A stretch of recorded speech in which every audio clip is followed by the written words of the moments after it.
मैं संजय ठाकुर अखिल विश्व गायत्री परिवार की तरफ से आज मैं उपस्थित हूँ विश्व पुस्तक मेला जो यहाँ दिल्ली के प्रगति मैदान में लगा है। मैं हॉल नंबर 5 में उपस्थित हूँ जहाँ शहीद आजम भगत सिंह का जो है एक पवित्र डायरी यहाँ रखी हुई है। उनके पौत्र हमारे बीच उपस्थित हैं। आप अपना नाम बताएं।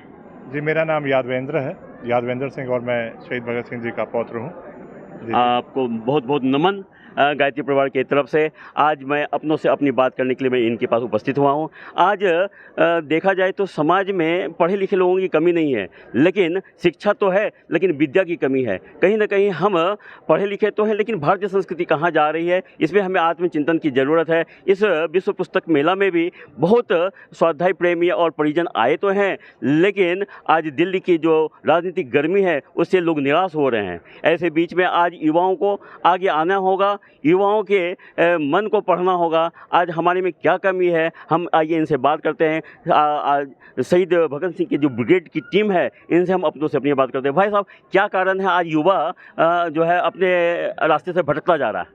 देखिए, दरअसल क्या हुआ कि हमारे जो स्कूल हैं, आज़ादी के बाद जो हमें इतनी कीमती चीज़ मिली आज़ादी, क्योंकि एक समय ऐसा था कि अपने हक़ की हम बात करते थे तो हमें फांसी मिलती थी, अंग्रेज़ों की गोलियां मिलती थी, काला पानी की सज़ा मिलती थी। वो कीमती चीज़ आज़ादी जब इतने बलिदानियों के बाद आपने युवा शब्द का, क्योंकि जब जब युवा जागा है देश का संकट भागा है। उस समय के युवा जागे थे, उन्होंने उस साम्राज्य को ध्वस्त कर दिया था जो कहता था हमारे राज्य में सूरज नहीं डूबता। उस समय के युवाओं ने हमें आज़ादी जैसी कीमती चीज़ दे दी।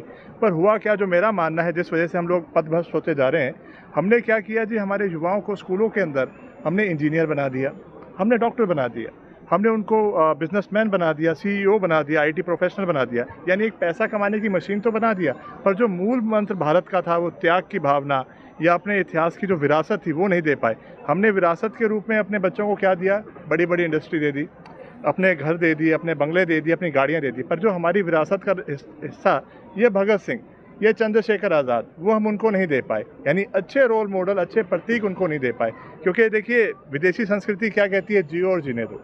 पश्चिम सभ्यता ये कहती है जियो और जीने दो, और भारतीय संस्कृति क्या कहती है, जियो और जीने दो और दूसरे को जीने में मदद करो। बहुत सुंदर, जीने को मदद करो। तो ये हमारी संस्कृति का मूल मंत्र था, जिसमें इन शहीदों ने अपने प्राणों की आहुति देके हमारे जीवन को जीने में मदद कर दी, हमें आज़ाद भारत दे दिया।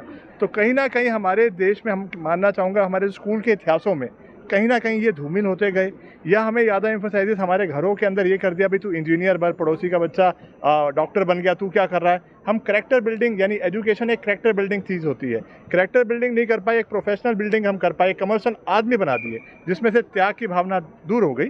इसी अभियान को जो आप कह रहे हैं कि हम लोग भी ये लेके चल रहे हैं कि भाई हमारी ब्रिगेड का जो एक सपना है या अभियान है जो हम लोग करते हैं, हम लोग भगत सिंह बनाते हैं। जब हमारे देश में ये नैरेटिव हो गया अभी भगत सिंह तो चाहिए, हमें कविताएं भी लिख दी, भगत सिंह तो चाहिए, भगत सिंह दोबारा आ जा, लेख भी लिख दिए, पर हमने साथ में एक और चिगाफा अपने घर पे चला दिया, बेटा भगत सिंह हो पर पड़ोसी के घर में हो। तो उस सोच को तोड़ना बहुत ज़रूरी है, उस नैरेटिव को तोड़ना बहुत ज़रूरी है, जिसके लिए हम लोग प्रयास कर रहे हैं। देखिए, हम अभी बात कर रहे थे, अभी और भी बात करेंगे। सब चाहते हैं कि भगत सिंह तो पैदा हो, लेकिन पड़ोसी के घर में पैदा हो। लेकिन बात आती है कि हम युवाओं को कैसे दिशा दें।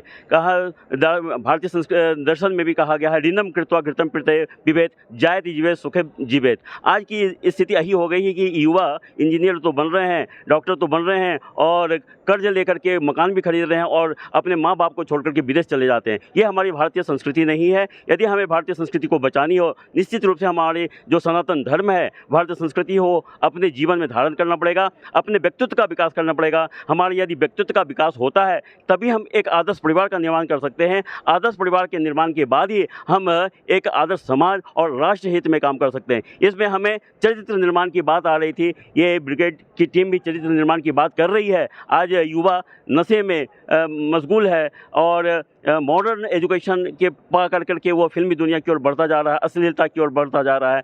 लेकिन आज हमें संकल्प लेने की ज़रूरत है कि हम एक संकल्प लें, ताकि हम भगत सिंह के सपनों को जो हमारे सेनानी थे, उनके सपनों को युवाओं के भीतर उतार सके, ताकि हमारा भारत फिर से गौरव बन पाए। आपकी योजना क्या है आगे युवाओं को लेकर के? देखिए, हमारा एक अभियान चल रहा है, मेरा परिवार भगत सिंह परिवार। जैसा आपने बताया ना, मेरा परिवार भगत सिंह परिवार यानी सिर्फ सिंपल इतना कि मेरा परिवार देश से प्यार करने वाला परिवार, मेरा परिवार भारत के मूल्यों से प्यार करने वाला परिवार, मेरा परिवार धर्म और जात पात की ध्रुवीकरण से दूर होने वाला परिवार, मेरा परिवार जो भारत को सर्वप्रथम और मानवता से प्यार करता हो वो मेरा परिवार, अच्छा नागरिक बनने वाला परिवार। तो हम लोग ये अभियान चलाते हैं। आज अगर हमारी बैठकों के अंदर बॉलीवुड स्टारों के पोस्टर लगे होंगे तो हमारे ये छोटे बच्चे क्या सीखेंगे, क्या जानेंगे? ठीक है, हम लोग अपने यहाँ बैठकों के अंदर जिस दिन भगत सिंह जी का, चंद्रशेखर आज़ाद का, ठीक है जी, अशफाक उल्लाह खां, राम प्रसाद बिस्मिल, कितने अनगिनत शहीद हैं, मदन लाल ढींगरा, जिस दिन हमारी बैठकों में वैसे चरित्र लगने लग जाएंगे, फोटो लगने लग जाएंगे, तो ऐसे हमें बच्चे मिलने लग जाएंगे। मैं आप ही को यादा दूर क्या यही उदाहरण देता हूँ, ये गोल्डी रंधावा जी हमारे साथी, आ गया गोल्डी भाई, इनके ये छोटे से बच्चे हैं, क्या अपना ये भाई हमारे कितने साल का होगा हरमन? 5 साल का। अब इनके घर में भगत सिंह जी की फोटो लगी है, इनके घर में भगत सिंह जी के तराने बजते हैं। ये बच्चे से पूछो इसका हीरो कौन है, ये आपको बताएगा मेरा हीरो भगत सिंह है। यानी वो बॉलीवुड का मसाला हीरो जो अनरियल हीरो था, उसको रियल हीरो के साथ मिलाना हमारी जिम्मेवारी, हमारे माँ बाप की जिम्मेवारी। देखिए कितनी अच्छी बात उन्होंने कहा है कि यदि माँ बाप को जो जिनके पास जो हैबिट रहेगी बच्चे वही सीखेंगे। आज यदि हम अपने घरों में फिल्मी दुनिया के सितारों का यदि हम असली फ़ोटो लगाते हैं तो बच्चे भी उठेंगे सुबह, वही देखेंगे, वही अपने जीवन में अपनाएंगे। यदि निश्चित रूप से हम अपने घरों में हमें सद साहित्य और अच्छे महापुरुषों का चित्र यदि हम लगाते हैं, निश्चित रूप से हमारे परिवार में एक संस्कारवान वातावरण बनता है, जिससे बच्चों में एक संस्कार बनते हैं। मैं आपसे एक आश्वासन देता हूँ, मैं गायत्री परिवार युवा प्रकोष्ठ की तरफ से प्रतिनिधित्व कर रहा हूँ गाजियाबाद से। आप कभी भी बुलाएं, हम आपके साथ हैं और हम दिल्ली एनसीआर के युवाओं को एक सही दिशा देने में आपके साथ हम खड़े रहेंगे, ये मैं वादा करता हूँ। बहुत शुक्रिया गायत्री परिवार का। हम तो ये कहेंगे मेरा परिवार भगत सिंह परिवार अभियान में आप हमारा साथ दें। ये जलजीत जी हमारे दिल्ली के प्रभारी हैं, ये भी आपको कुछ शब्द बताएंगे। एक अभियान चलाने वाले दिल्ली में विश्व रिकॉर्ड का, बताएं आप। हाँ बताइए सर, आपका नाम क्या हुआ? मेरा नाम दलजीत सिंह सियान है सर। हाँ मैं अपना प्रभारी हूँ दिल्ली से, बिल्कुल, अपना शहीद भगत सिंह ब्रिगेड से सर। बिल्कुल। बहुत तो युवाओं के लिए क्या योजना चला रहे हैं, जरा सा संक्षिप्त में बताएं ताकि हम मिल करके आपके साथ देश को आगे बढ़ाने में योगदान दे सकें। सर युवाओं के लिए तो सबसे बड़ी प्रेरणा हमारे शहीद आज़म भगत सिंह जी हैं, ठीक है ना। तो आज हम यहाँ पर अपने आप को बहुत बड़ा अपना गर्व महसूस करते हैं कि आज हम उनकी जेल डायरी के साथ हमारे बड़े भाई युद्धवेंद्र सिंह संधू जी वीर जी आज आए हैं। और ये डायरी जो है मेरे को लगता है बहुत बड़ी यहाँ प्रेरणा भी बनेगी लोगों के लिए। बिल्कुल बिल्कुल। और सबसे ज़्यादा मैं कहता हूँ ये अट्रैक्शन भी बन चुका है यहाँ का, तो लोग यहाँ पर आ रहे हैं और इस डायरी के देखने के लिए। और सबसे बड़ी जो आज की जो हमारी शिक्षा और जो बेरोज़गारी है, मुझे लगता है ये कहीं ना कहीं जाके हमारे लिए नासूर भी बन रही है। तो हर आदमी को एक प्रेरणा भी मिलती है कि शिक्षा और बेरोज़गारी को दूर करने के लिए या जो भी हमारी भ्रांतियाँ, जो हमारी कमियाँ हैं, वो अगर हम शहीद आज़म जी के साथ जुड़ के उसको हम दूर कर सकते हैं। क्योंकि जो क्रांति होती है वो लाई जाती है, अपने आप नहीं आती। क्रांति लाई जाती है, अपने आप नहीं आती है। इसके लिए आज हमें संकल्प लेना पड़ेगा विश्व पुस्तक मेला में कि हम जो भी साहित्य पढ़ें, सद साहित्य को पढ़ें और अपने जीवन में हम उतारें उसको।